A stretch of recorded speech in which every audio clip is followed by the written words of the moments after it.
In this day and age, sci-fi movies are extremely popular and often revolve around the topic of time travel. On occasions, evidence that this theory could be true makes its way into real life, and understandably, this excites people. Who wouldn't want to travel in the past or future? But one famous story about a missing Pan Am plane may hold the key. At the heart of another intriguing phenomenon is the infamous Bermuda Triangle. This mystical triangle in the middle of the sea has been fascinating and terrifying people since Christopher Columbus sailed through the area on his first voyage to the New World. Reports of entire ships and planes going missing began to pour in, and most were never seen again, except for one. The true story of Flight 914 began on July 2, 1955. The flight was scheduled to take off from New York. It was carrying 57 passengers and 4 crew members to Miami, nothing unusual.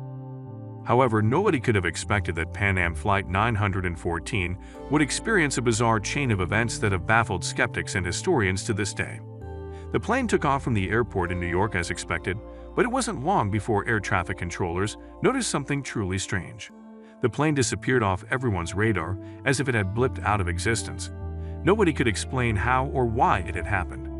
Officials immediately began to search for evidence that the plane had met an unfortunate end, but they could find none.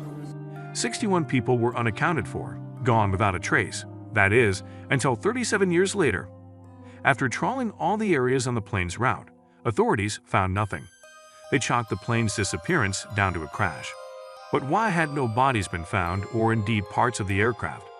The authorities speculated that Flight 914 must have landed in the sea. With the mystery supposedly solved, the airline rushed to compensate the families of those who had been on board. A tragedy, but that was that. Or so they'd all thought, until something remarkable happened. On May 21, 1992, air traffic controllers were going about their business as usual at an airport in Caracas, the capital of Venezuela.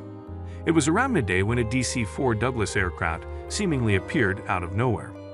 It was not visible on the airport's radar, and everyone was taken by complete surprise. Air traffic controller Juan de la Corte spotted the plane first. Juan had the plane locked in his sights as he prepared for what it would do next. But how had it managed to evade the airport radar? Was it a threat? He had no idea what to expect. But then, he heard a voice through the transmission. It was the pilot, but what he said sent Juan reeling. "Where are we?" the pilot asked. Then, he said the words that blindsided the entire air traffic control unit. "We are Pan American Airways Flight 914 from New York to Miami with a crew of 4 and 57 passengers." Somehow, the flight had managed to travel 1,800 kilometers in the wrong direction. Juan was baffled. He began to ask the pilot some very pertinent questions. Juan asked the pilot if the plane had been involved in some sort of crash and if they had been unable to make contact with anyone else. Nonetheless, Juan knew what he had to do, so he cleared the plane for landing. But he had no idea that there was a lot more to the pilot's story, and that the events that were unfolding were about to become stranger still. The plane touched down on the runway without a hitch, but then Juan heard the pilot say something truly bewildering. "We were scheduled to land in Miami at 9:55 a.m. on 2 July 1955, the pilot said. Juan had to wonder if he had heard correctly, so he asked the pilot to repeat himself. Then, he took a deep breath. Juan was incredulous. Was the pilot mentally sound? Then, he told the pilot that he had actually landed his plane in Caracas and that the date was May 21, 1992. Surely what the pilot said couldn't be true. There must be some sort of mistake. But when he laid his eyes on the plane, he began to doubt himself. Juan inspected the mysterious Pan Am plane as it came to a stop and was astounded at how old and outdated it looked.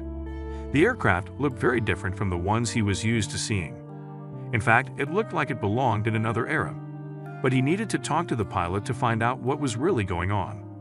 Then the pilot did something truly unexpected. The pilot began to yell into the radio, as if Juan's words had only really hit home for him now. He was only beginning to understand the gravity of the situation. Then he heard the unmistakable sounds of the crew and passengers as they all began to scream in panic. Juan ordered a team of security guards to approach the plane and escort the frightened crew and passengers to safety. Little did he know, he was in for another surprise. The air control team fully expected the security guards to calm the passengers and crew and coax them off the plane. But when the guards began to approach, the pilot warned them not to come any closer. Juan heard the pilot scream over the radio, "No, do not get near. We are leaving now." And sure enough, the plane began to roll down the runway and took off.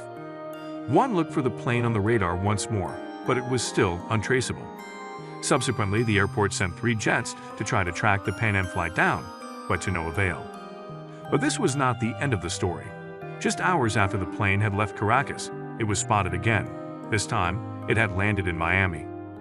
It was reported that Pan Am Flight 914 had landed at the airport that it had intended to reach more than 30 years ago. Of course, staff at Miami Airport was just as baffled by the plane and its passengers as Juan de la Corte had been.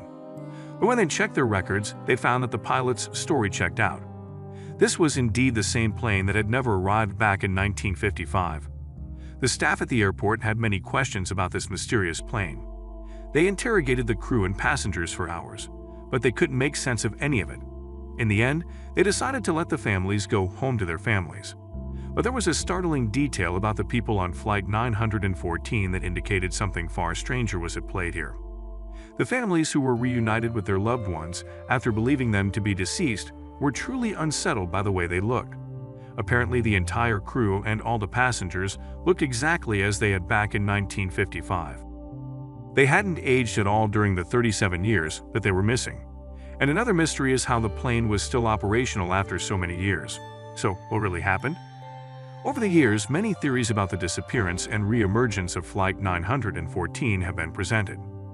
Some say that the disappearance was due to the Bermuda Triangle, and paranormal enthusiasts claim that the Bermuda Triangle is actually a kind of portal that enables time travel. But investigators have other theories. Despite the story of the Pan Am flight being widely distributed, there is no concrete proof that any of the events described actually happened, and all sources can be traced back to one source, Weekly World News, which published the story on 3 separate occasions. But there are inconsistencies between the stories. Namely, the photographs of the key character, Juan de la Corte, are of 2 different people. Nevertheless, the Pan Am Flight 914 mystery prevails. However, this isn't the first case of this nature. We're still in the dark about why and how. We may remain so forever. In order to protect the privacy of those depicted, some names, locations, and identifying characteristics have been changed and are products of the author's imagination. Any resemblances to actual events or places or persons, living or dead, are entirely coincidental.